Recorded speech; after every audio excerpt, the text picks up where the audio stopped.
శ్రీ సూర్యాయ నమః. అందరికీ నమస్కారం. ఈరోజు ఈ వీడియోలో మనం కొన్ని నక్షత్ర గాయత్రి మంత్రాలను, వాటి యొక్క అర్థాలను, వాటిని పఠించడం ద్వారా పొందే ప్రతిఫలాలను తెలుసుకుందాం. ముందుగా అశ్విని నక్షత్ర గాయత్రి మంత్రాన్ని చూద్దాం. ఓం శ్వేతవర్ణై విద్మహే సుధాకరాయై ధీమహి తన్నో అశ్వినేన ప్రచోదయాత్. మరొక్కసారి విందాం. ఓం శ్వేతవర్ణై విద్మహే సుధాకరాయై ధీమహి తన్నో అశ్వినేన ప్రచోదయాత్. అనగా శ్వేతవర్ణం కలిగిన సుధాకరుడైన అశ్విని దేవతలను ధ్యానిస్తున్నాను. నాకు జ్ఞానం ప్రసాదించి మనసును ప్రకాశింపచేయమని ప్రార్థిస్తున్నాను. తరువాత మంత్రం భరణి నక్షత్ర గాయత్రి మంత్రం. ఓం కృష్ణవర్ణై విద్మహే దండధరాయై ధీమహి తన్నో భరణి ప్రచోదయాత్. మరొక్కసారి విందాం. ఓం కృష్ణవర్ణై విద్మహే దండధరాయై ధీమహి తన్నో భరణి ప్రచోదయాత్. అనగా నల్లని వర్ణం కలిగిన దండాన్ని ధరించిన యముని ధ్యానిస్తున్నాను.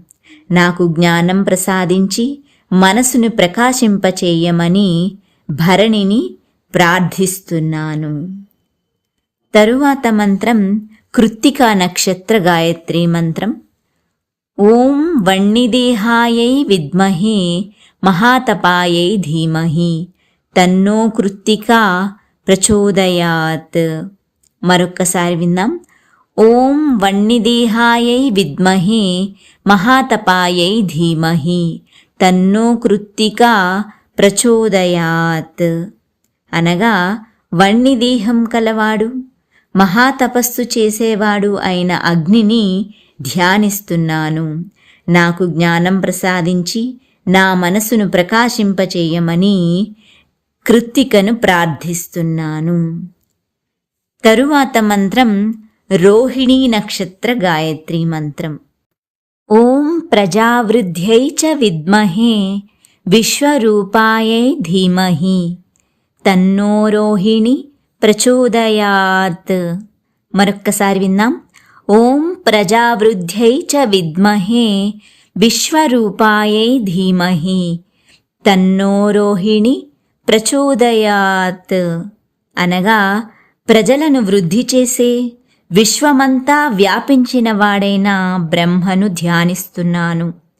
దేవా, నాకు బుద్ధి నొసగి మనసును ప్రకాశింపచేయమని రోహిణిని ప్రార్థిస్తున్నాను. ఇప్పుడు ఈ నక్షత్ర గాయత్రి మంత్రాలను పఠించడం ద్వారా పొందే ప్రతిఫలాన్ని చూద్దాం. ఏ నక్షత్రం వారు ఆ నక్షత్ర గాయత్రి మంత్రాన్ని ప్రతినిత్యం తెల్లవారుజామునే శ్రద్ధాభక్తులతో పఠించడం ద్వారా మానసిక ప్రశాంతత లభించును, జ్ఞానం లభించును, శ్రేయస్సు మరియు రక్షణ లభించును. అన్ని రకాల చెడు ఆలోచనలు సమసిపోయి ఆధ్యాత్మిక తత్వం పెంపొందును. ఓం శ్రీ సూర్యాయ నమః.